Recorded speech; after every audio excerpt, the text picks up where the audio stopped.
Bonjour à toutes, bonjour à tous. C'est le premier dimanche de l'année et je tenais à vous souhaiter aujourd'hui, au nom de l'équipe de Sagesse Bouddhiste et de l'Union Bouddhiste de France, tout nouveau de bonheur et de sérénité. Nous avons décidé de consacrer cette première émission de 2012 sous les auspices de l'amour universel à travers Chenrezig, la divinité la plus populaire du Tibet, qui est également la personnification de la compassion. En effet, les principes qui régissent la méditation des divinités jouent un rôle essentiel pour le pratiquant, notamment le purifiant pour lui permettre d'aller à la découverte de sa véritable identité. Que nous apportent alors plus précisément les pratiques liées à la récitation et à la visualisation des divinités dans le bouddhisme tibétain? Qu'incarne Chenrezig? Quelle est son origine et de quelle manière se manifeste cette divinité? C'est ce que je vous propose de voir tout de suite avec notre invitée, Lama Chökyi. Lama Chökyi, bonjour. Bonjour. Alors, vous avez rencontré le bouddhisme en 1976 avec Kalu Rinpoche. Vous avez ensuite suivi une retraite de 3 ans avec Bokar Rinpoche, qui est ensuite devenu votre maître. Et vous êtes actuellement interprète et traducteur. Merci beaucoup d'être avec nous aujourd'hui. Alors, pour commencer cette émission, est-ce que vous pouvez nous rappeler le rôle essentiel que jouent les divinités dans le bouddhisme tibétain ? Oui, non, je crois que les divinités, on peut les voir sous deux angles différents. On va dire qu'il y a les divinités avec leur fonction populaire. Donc pour le peuple, une divinité, c'est avant tout un personnage céleste extérieur à qui on va prier pour demander une guérison, pour demander un enfant, pour demander tout ce qu'il nous faut. Ça, c'est une chose. Et puis après, il y a l'aspect mystique. Dans l'aspect mystique, c'est un petit peu différent. À ce moment-là, la divinité, c'est un support de méditation qui a pour fonction de nous mener vers l'éveil, en général, et parfois de développer une qualité plus spécifique. Par exemple, Chenrezig, c'est l'amour, ou bien Manjushri, c'est la connaissance, par exemple. Alors, on dit souvent que par la récitation, la visualisation, on reçoit la grâce de la divinité. Est-ce qu'on reçoit aussi les qualités de son esprit? Oui, c'est même le but, hein, c'est même le but, parce que la méditation d'une divinité, il y a 3 aspects. On se visualise soi-même sous la forme de la divinité, donc ça, c'est les qualités de son corps. On récite son mantra, qui sont les qualités de sa parole, et on délaisse son individualité ordinaire pour penser « je suis la divinité », et là, on développe les qualités de son esprit. Alors, revenons plus spécifiquement sur Chenrezig, qui est la divinité aujourd'hui qui nous intéresse, et qui est quand même la divinité la plus populaire au Tibet, hein. C'est la divinité la plus populaire au Tibet, certainement. On dit quelquefois que c'est le saint patron du Tibet, hein, c'est une expression toute simple. Et les Tibétains font même remonter leurs origines, quelquefois à Chenrezig, puisqu'on raconte l'histoire suivante. Donc, c'était incarné sur la terre une ogresse qui, comme toutes les ogresses, mangeait les petits-enfants et qui avait toujours très faim. Et Chenrezig, par compassion, dit « il faut que je mette fin à cette situation ». Donc, lui-même s'incarne sous la forme d'un ogre, épouse l'ogresse, et il dit à l'ogresse « mais moi, j'ai pas faim, et si tu veux ne pas avoir toujours faim, j'ai un truc, tu n'as qu'à réciter comme moi au Mani Padme Hum ». Et l'ogresse dit « ah bon, ben c'est très bien, je vais essayer ». Et l'ogresse récite, à son tour est apaisée, ils ont des enfants, et ces enfants, c'est le peuple tibétain. Alors, ce que l'on peut dire aussi, c'est que finalement, on retrouve cette figure de Chenrezig dans les différentes traditions du bouddhisme, même si le nom peut être différent, hein.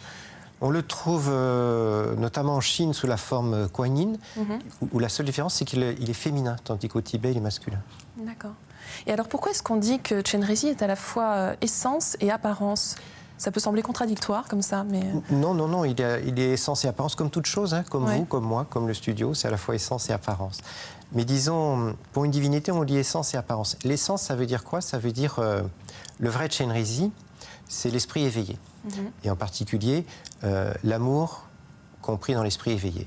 Maintenant, l'esprit en tant qu'esprit n'a pas de forme, il est invisible, hein. Mais pour communiquer, il prend une apparence. Donc l'essence est présente, c'est l'esprit, et l'apparence est là en même temps. Et les deux ne s'excluent pas, c'est pas contradictoire. Mais alors justement, au niveau de l'apparence, comment s'actualise Chenrezig dans notre vie de tous les jours? Il s'actualise à la fois au niveau de l'essence et de l'apparence. Au niveau de l'essence, Chenrezig, c'est l'amour qui se trouve dans le cœur de tous les êtres. L'amour universel. L'amour universel, voilà. Donc on dit que tous les êtres, même ceux qui nous apparaissent les pires, ont l'amour dans leur esprit. Simplement, pour le moment, il est recouvert de différents voiles, donc il ne s'exprime pas de manière complète. Mais après, il y a des êtres qui véritablement rayonnent de cet amour. Et donc, quand c'est le cas, les Tibétains ont l'habitude de dire c'est une émanation de Chenrezig. Par exemple, on va dire Sasantil Dalai Lama, Sasantil Karmapa sont des émanations de Chenrezig. Les grands maîtres, plus généralement? Les grands maîtres en général, mais les grands maîtres ont chacun leur caractère aussi. Oui. Donc, chez certains, l'amour est plus visible que chez d'autres. Ils s'expriment plus. Mais je suppose que les Tibétains, par exemple, diraient tout aussi bien que l'abbé Pierre ou d'autres gens sont aussi des émanations de Chenrezig. Tout ce qui manifeste l'amour est une émanation de Chenrezig. Donc finalement, ce n'est pas uniquement des personnes. Est-ce qu'on ne peut pas penser aussi, je ne sais pas, un médicament, un chien d'aveugle? Si, bien sûr. Les chiens d'aveugle, c'est très bien. Ou un médicament. On dit que les bodhisattvas prennent toutes les formes qui sont utiles. Donc, là où il y a besoin d'un pont, ils prennent la forme d'un pont, c'est-à-dire ils initient la construction du pont, ou du médicament, etc. Oui, bien sûr. Tout ce qui aide les êtres, on peut considérer que c'est une émanation de Chenrezig, tout simplement parce que c'est une activité de l'amour universel. Oui, donc ce qui rappelle et souligne une nouvelle fois que la compassion et l'amour universel sont essentiels sur le chemin de l'éveil. C'est essentiel sur le chemin de l'éveil parce que l'éveil lui-même, disons l'énergie ou la dynamique de l'éveil, c'est l'amour. Donc sur le chemin de l'éveil, on cultive l'amour parce que c'est une qualité de l'éveil. Ça, c'est un aspect. Et un autre aspect, c'est que la caractéristique de l'éveil, c'est qu'il n'y a plus d'ego. Voilà. Donc plus de séparation entre nous et l'autre. Donc l'amour va beaucoup aider à réaliser qu'il n'y a pas d'ego. Et quand il n'y a pas d'ego, il y a forcément un espace qui se libère. Et cet espace, c'est ce qu'on appelle l'amour. Alors, revenons maintenant, si vous le voulez bien, aux origines mythologiques, tout d'abord, de Chenrezig. Est-ce que vous pouvez nous en dire un mot? Donc, Chenrezig, on dit qu'il est apparu d'un rayon de lumière émis par le Bouddha Amitabha. Rappelez-nous qui est le Bouddha Amitabha. Le Bouddha Amitabha, c'est un Bouddha céleste ou mythique, comme on veut, qui règne sur un paradis qu'on appelle le paradis de béatitude. Et donc, à un moment, dans ce même paradis, il y avait un roi qui avait 1000 épouses, mais pourtant il n'avait pas d'enfants et il était très triste. Et à un moment, un de ses serviteurs se promène dans le parc et il trouve un enfant, un jeune homme de 16 ans, qui justement était ce Chenrezig que venait de créer Amitabha. Donc le roi l'adopte, en fait son fils, etc. Et donc ce Chenrezig devient quelqu'un de très très très bon et il prend le vœu d'aider tous les êtres jusqu'à ce que le samsara soit vide. Et pour renforcer son vœu, et il dit « Et si jamais un jour je brise ma promesse, que mon corps et ma tête éclatent en 1000 morceaux ». Et un jour, bien longtemps après, on dit il va regarder un petit peu, est-ce que le nombre des êtres a diminué? Il voit que finalement, il y en a toujours autant, et il se décourage. Il dit « C'est pas la peine que je continue ». Donc ça brise sa promesse. Son corps éclate, sa tête éclate. Et là, le Bouddha Amitabha vient le voir et lui dit « Mais ne te décourage pas, il faut que tu continues à aider les êtres. Et pour que tu aies encore plus de possibilités, je veux refaire ton corps, mais avec 1000 bras et 11 visages. » Donc c'est pour ça qu'on a une représentation de Chenrezig à 1000 bras et 11 visages. Oui, parce qu'il existe beaucoup de représentations de Chenrezig, 108 à peu près, je crois. Je pense qu'il y en a 108. Il y a une série traditionnelle de 108, mais peut-être il y en a plus. Mais il y en a beaucoup. Il y a de Chenrezig à 2 bras, à 4 bras, à 1000 bras. Il y en a des blancs, il y en a des rouges. Justement, quelles sont les principales? On parlera des couleurs après, mais au niveau des bras. Disons, principal, c'est... On va dire c'est 4 bras et 1000 bras. Alors, les 1000 bras, vous venez d'en parler. Les 4 bras, ça correspond à quoi? Les 4 bras, ça correspond à ça exprime ce qu'on appelle les 4 sentiments illimités, qui sont ce qui anime l'esprit d'un bodhisattva. Les 4 sentiments illimités, c'est l'amour illimité, la compassion illimitée, la joie illimitée et l'équanimité illimitée. Donc le mot important, c'est illimité, parce que nous avons tous de l'amour, de la compassion, etc.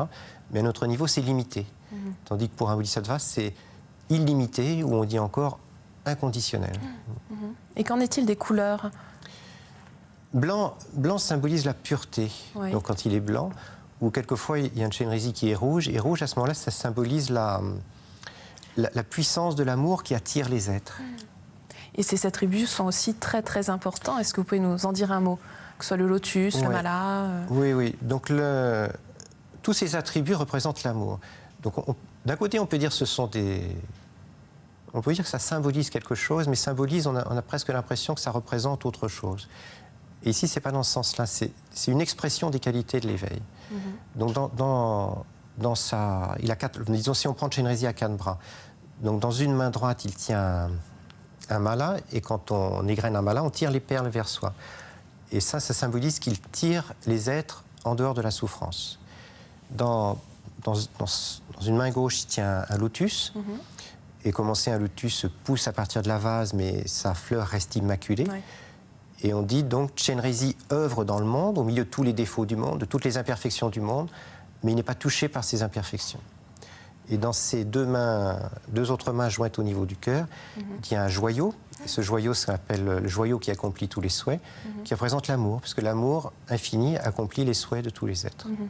Alors, j'aimerais aussi que l'on revienne sur une notion qui me semble importante, c'est la notion de Chenrezig absolu et de Chenrezig relatif. À quoi ça correspond? Chenrezig absolu et Chenrezig relatif, ça revient un petit peu à ce qu'on disait tout à l'heure, à l'essence et à l'apparence. Ouais. Donc Chenrezig absolu, c'est l'essence. En réalité, Chenrezig absolu, c'est notre propre esprit. Ouais. C'est notre propre esprit qui, fondamentalement, est amour. L'amour, ce n'est pas une qualité qu'on va rajouter, c'est une qualité qui est présente, mais il faut enlever ce qui l'empêche de s'exprimer. Donc ça, c'est le Chenrezig absolu. Donc si on veut être un petit peu technique, on va dire c'est l'union de la vacuité et de l'amour, des choses comme ça. Mais disons, on dit simplement c'est l'amour universel. Et après, le Chenrezig relatif, c'est le Chenrezig qui intervient dans le monde. C'est-à-dire cet amour prend des formes. Donc, on l'a dit tout à l'heure, ça peut être une forme humaine, une forme céleste, une forme animale ou toute autre forme. Ça, c'est le Chenrezig relatif. Où on dit encore, Chenrezig relatif, c'est celui qu'on va utiliser pendant la méditation au cours du chemin. Oui. Donc c'est un support. Voilà, c'est un support. Oui. Et Chenrezig absolu, c'est au moment de la réalisation, c'est l'amour universel qui se révèle sans aucune entrave dans notre esprit. Alors, pour terminer cette émission, Lama Tchoki, j'aimerais que l'on dise un mot sur le mantra de Chenrezig, Om Mani Padme Hum, auquel on va consacrer une émission la semaine prochaine. Est-ce que vous pouvez nous le présenter ? Oui, le mantra de Chenrezig, c'est le mantra que tout le monde récite au Tibet, et aussi bien les jeunes, aussi bien les grands maîtres, aussi bien les laïcs, aussi bien les personnes âgées. C'est certainement le plus populaire. C'est le plus populaire parce qu'on considère que les bienfaits sont extrêmement grands, que c'est très facile, qu'il n'y a aucun risque à le réciter. Donc c'est un petit peu la mélodie qui enchante les hauts plateaux du Tibet. Vous parliez de murmure du Tibet. C'est un peu le murmure du Tibet. C'est le chant du Tibet, Om Mani Padme Hum. Très bien. Mais écoutez, je vous remercie infiniment, Lama Tchoki, d'avoir été avec nous aujourd'hui. Et si vous souhaitez en savoir plus, voici quelques livres que nous vous proposons. Tout d'abord, l'ouvrage sur lequel nous nous sommes basés pour préparer cette émission, Chenrezig, Clé pour la méditation des divinités, publié chez Claire Lumière, par le grand maître tibétain Bokar Rinpoche. Il nous présente ici le sens profond de Chenrezig, à travers ses origines mythologiques et son symbolisme, mais aussi les principes mêmes qui régissent la méditation de toutes les divinités. Toujours chez Claire Lumière, Petite guirlande des divinités, un petit livre richement illustré qui nous explique l'histoire des différentes divinités du bouddhisme tibétain, à travers, entre autres, leurs légendes, mais aussi leurs fonctions et leur symbolisme. Et enfin, 108 sourires de Mathieu Ricard, aux éditions de La Martinière. L'auteur a souhaité nous faire partager ses différents portraits d'enfants, de nonnes, d'ermites, autour du nombre 108, chiffre sacré dans l'ensemble du monde indo-bouddhiste, à travers l'union des sourires, reflet d'une joie sereine et intérieure, et de la spiritualité. Vous pouvez voir et revoir cette émission pendant toute une semaine sur le site internet de France 2, rubrique Tous les programmes et Chemin de la foi. Merci à tous de votre fidélité. Nous vous souhaitons à nouveau une merveilleuse année 2012 et une très, très belle semaine. À dimanche prochain.